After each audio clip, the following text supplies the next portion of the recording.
historia, pero es la secuencia de cómo esa división que surge en los años 20, la violencia colombiana no logra de lejos acercarse siquiera a la violencia que vivió Europa en ese entonces, aunque diversas prácticas ahora reviven. Solo los pogroms contra pueblos latinoamericanos en Estados Unidos, solo porque ellos consideran que no tienen derecho a vivir allí. Y los sacan como perros y los llevan a campos de concentración que hoy existen. Sí, porque en el trasfondo de esa actitud consideran, y no solo gobernantes, sino una parte muy importante de la sociedad, que el hecho de no tener la piel blanca nos hace menos, de movilizarse y de actuar en la política. Es una aberración histórica. Y recuerda, y por eso hablo del 1933 global, para no mencionar más temas, porque genocidios vuelven, Palestina, agresiones con mentiras vuelven, como la que hicieron con los checoslovacos de aquel entonces, los checos, y ahora también con mentiras se invaden países o se agreden, como Irán o como Venezuela o como el Líbano en este momento o como Siria, etcétera, etcétera, etcétera. Lo cual, y a Cuba la amenazan y a Colombia también, del progresismo alemán de ese entonces, el partido obrero más grande del mundo. Ya van muchos colombianos asesinados bajo misiles en el Mar Caribe y en la misma Venezuela cayeron colombianos allí sin nada que ver. Tenible y que hay que sacarlos con un agravante, y es que los ancestros... No era así antes de los cambios de la toma de derechas de una parte del mundo, ya se detuvo y empieza a ser derrotada. Tema clave, la derrota de Víctor Orbán en, no sé cómo se pronuncia, en Hungría, a pesar de que Hungría pues no es la gran potencia europea, pero su historia, la historia húngara, nos muestra que esa derrota de Orbán, en mi opinión, es el comienzo de la democratización de Europa por sus propios pueblos. Se detiene allí, como si estuviéramos hablando de un Stalingrado o algo así. Suenan misiles, suenan resistencias.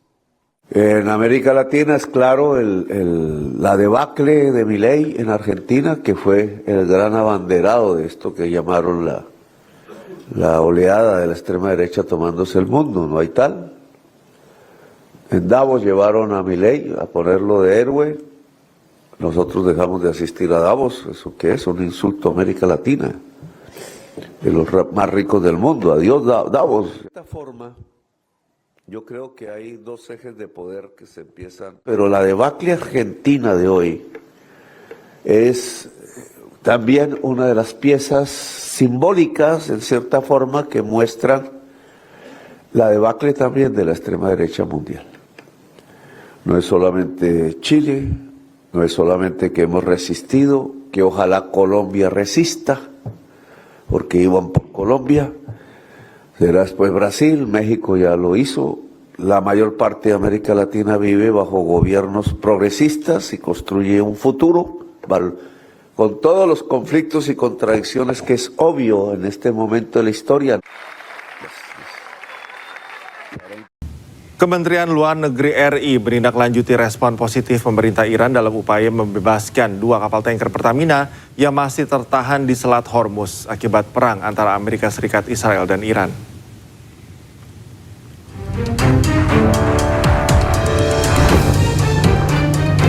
Pada hari Kamis, juru bicara Kementerian Luar Negeri RI, Vat Nabil, mengatakan tindak lanjut tersebut dilakukan dengan memantau kondisi kedua kapal Pertamina, serta memastikan kesiapan teknis agar kedua kapal tersebut dapat berlayar dengan lancar begitu mendapat lampu hijau.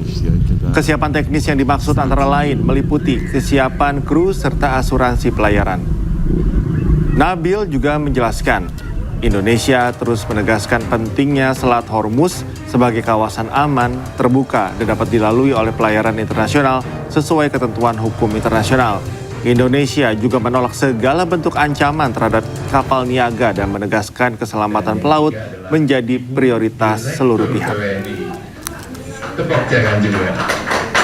Indonesia terus menegaskan bahwa penting menjaga bahwa selat ini aman, terbuka, dan dapat dilalui oleh pelayaran internasional sesuai dengan ketentuan dan hukum internasional. Dan dalam hal ini kita juga menolak segala bentuk ancaman terhadap kapal niaga dan menekankan bahwa keselamatan pelaut itu harus menjadi prioritas yang utama. Selain itu, kita juga Kementerian Luar Negeri terus berkoordinasi secara intensif dengan seluruh pihak, termasuk Angkatan Bersenjata Iran dan Kementerian Luar Negeri Iran, untuk menindaklanjuti sinyal positif yang telah disampaikan pemerintah Iran pada pertengahan Maret lalu, khususnya bagi kapal Pertamina, dan kita akan terus memantau dan memastikan kesiapan teknis, termasuk kesiapan kru, asuransi, dan sebagainya, agar kedua kapal tersebut dapat melintas dengan lancar. Menteri Energi dan Sumber Daya Mineral RI Bahlil Lahadalia memastikan impor minyak mentah dari Rusia akan masuk Indonesia pada bulan April.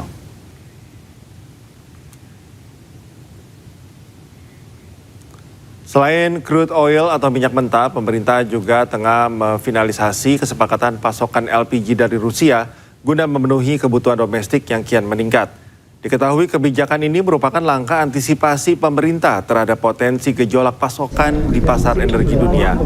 Selain itu, pemerintah juga ingin mengurangi ketergantungan impor pada satu negara tertentu. Dengan adanya tambahan pasokan dari Rusia, pemerintah berharap ketahanan energi nasional tetap terjaga sehingga kebutuhan masyarakat dapat terlayani. Update perpanjangan kontrak Freeport, Pak. Apa itu? Startnya kapan? Oh, kalau untuk crude mungkin bulan-bulan ini bisa jalan. Udah bisa dikirim ke sini maksudnya? Insya Allah. Kalau LPG, Pak? LPG masih dalam finalisasi. Kalau dari pemerintah targetnya kapan? Lebih cepat, lebih baik. Terima kasih Anda masih bersama kami di iNews Pagi bersama saya Nata Arman. Pemirsa, gencatan senjata antara Israel dengan Lebanon resmi berlaku. Bahkan kali ini gencatan berlangsung selama 10 hari.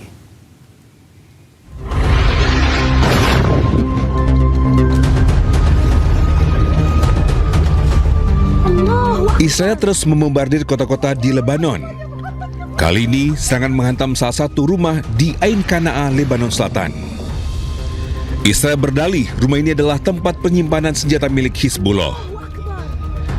Tak hanya itu, Israel juga mengklaim telah menyerang serentak 70 lokasi dalam 1 menit. Lagi-lagi Israel berdalih lokasi ini adalah milik Hizbullah. Tak lama setelah saling serang, Israel dan Lebanon sepakat untuk gencatan senjata. Kali ini gencatan senjata berlaku selama 10 hari. I think they will. I think it's going to be, actually it's very exciting because it's 48 years. We're going to be meeting with Bibi Netanyahu, as you know, and the president of Lebanon. And I had a great talk with both of them today. They're going to be having a ceasefire, and that'll include Hezbollah.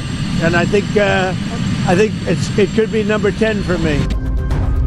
Sebelumnya negosiasi damai antara kedua negara sempat digelar pada 15 April lalu.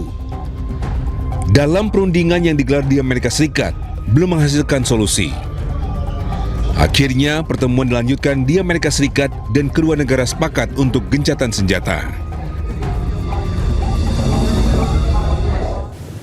Pemirsa, warga Beirut, Lebanon merayakan gencatan senjata 10 hari sebagai perayaan gencatan senjata ditembakkan dilepaskan ke udara.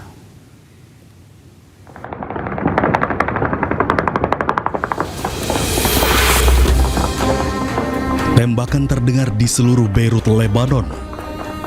Tembakan ini dilepas sebagai bentuk perayaan gencatan senjata.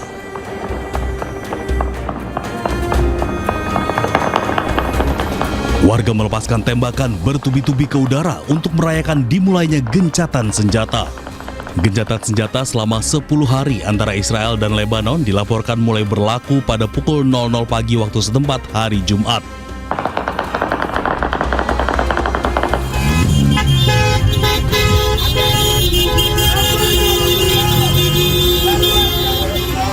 Lebih dari 1 juta warga Lebanon telah mengungsi selama perang berlangsung.